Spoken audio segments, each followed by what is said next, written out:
class. Today in this class we are going to discuss the Canterbury Tales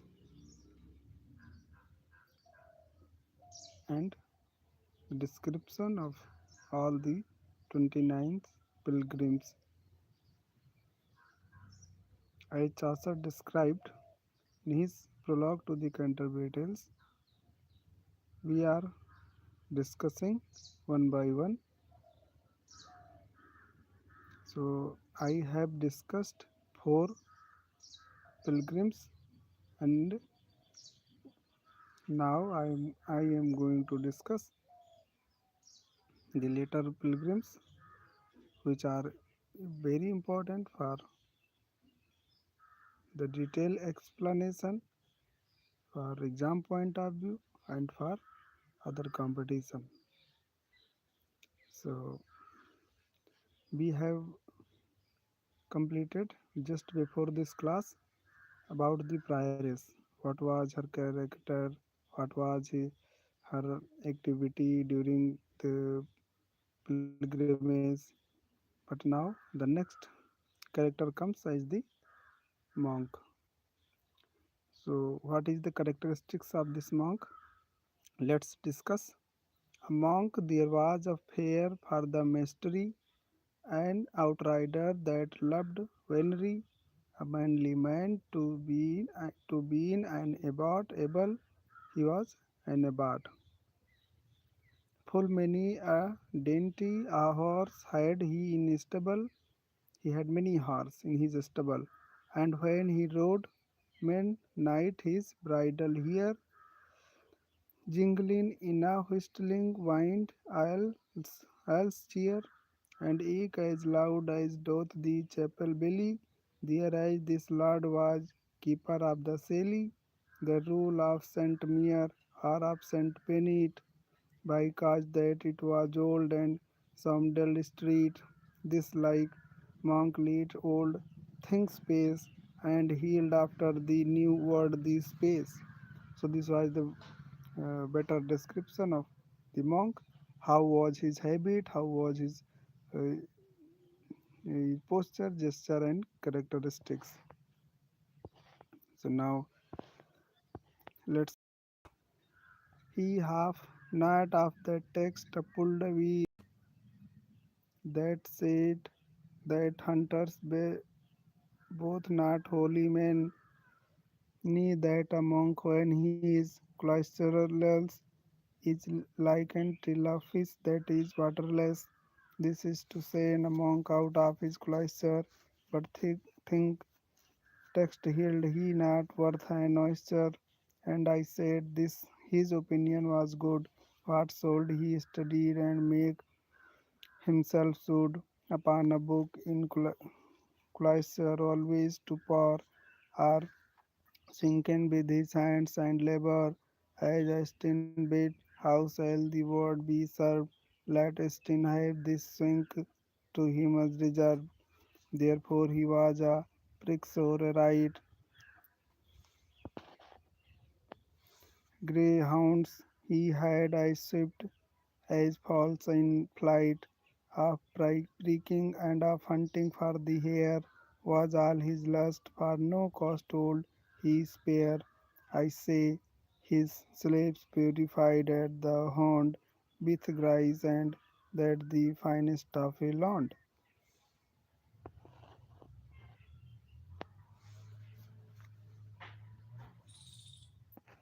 Now next is and far to fasten his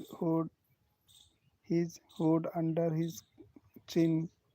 He had of gold he wrought of full curious pin.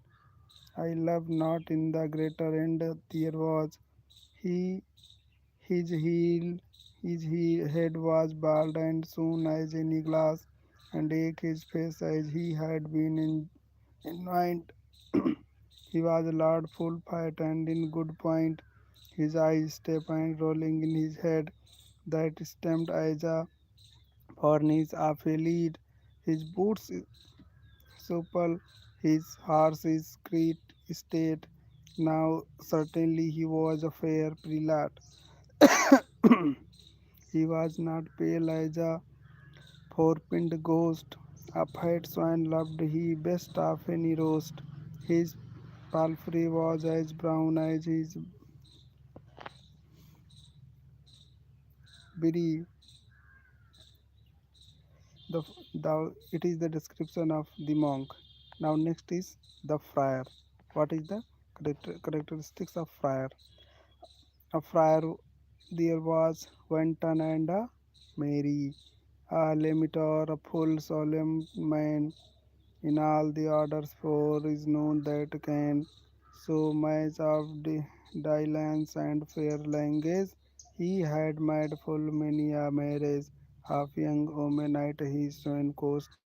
Unto his order he was a noble post. Means this friar was a beggar one type of, and who he used to accomplish the marriages of the village women, the poor women, on his own cost. The next is full well beloved of familiar was he with Franklins over all in his country, and eke with worthy women of the town, for he had power of confession. I said himself more than accurate, for of his order he was licentiate. Full sweetly heard he confession, and pleasant was his absolution. He was an easy man to you penance, there as he wished to have a good pittance. For unto a power order for you, so why I is sign that a man is well he strive. For if he have he durst make want, his wish wished that a man was repentant. For many a man so hard is of his heart, he may not wept at though him score smart. Therefore, instead of weapons and prayers, men moot eve silver to the power prayers. Wow. His typet was a first full of knives and pines for two even fair wives, and certainly he had a merry note. Well could he sing and plain on a road of adding sea bars out really the price. He necked white was as the flower lies, there to be strong as a champion. He knew the taverns bell in every town.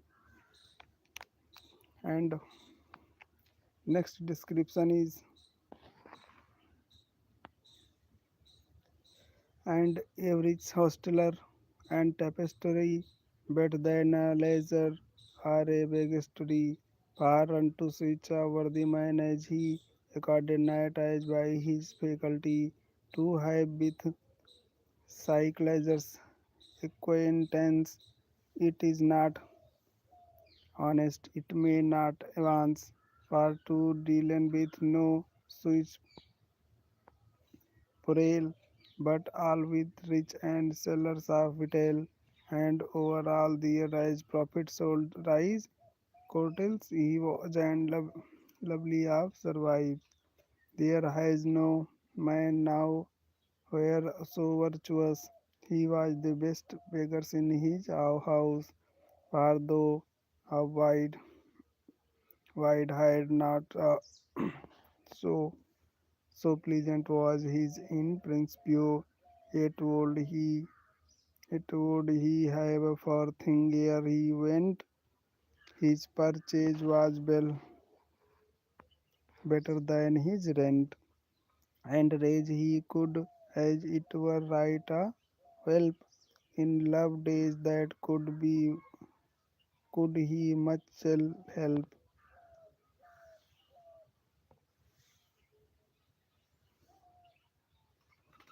For there he was not like a cloisterer.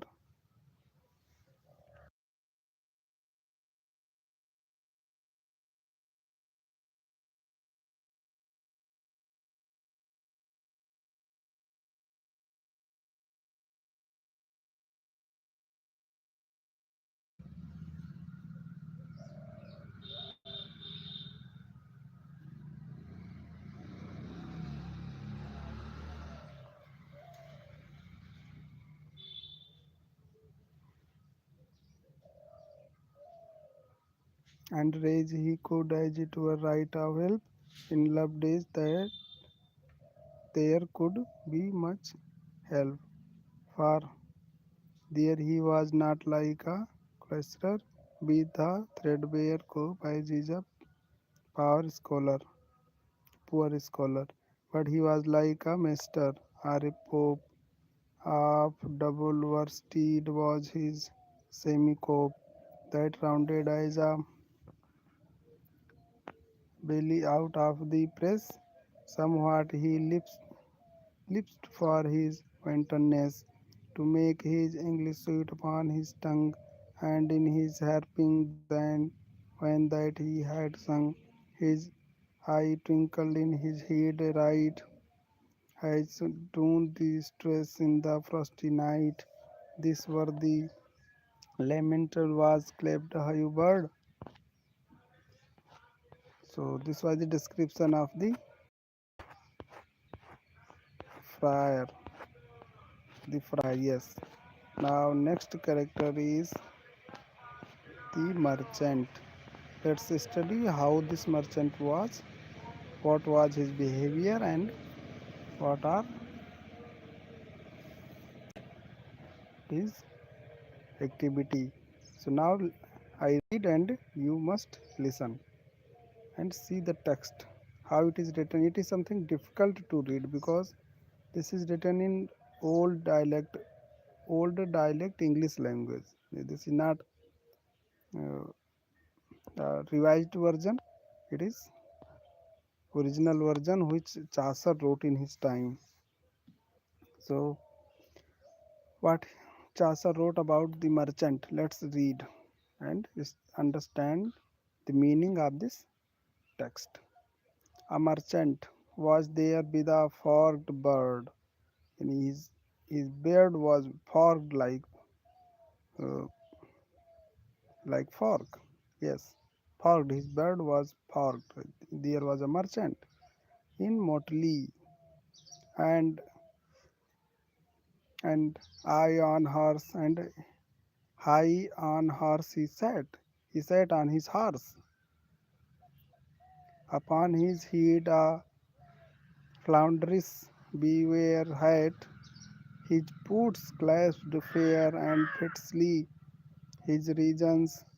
He spake full solemnly, sowing always th- sincerest centuries of his winning. He would see, he would the sea were kept for anything.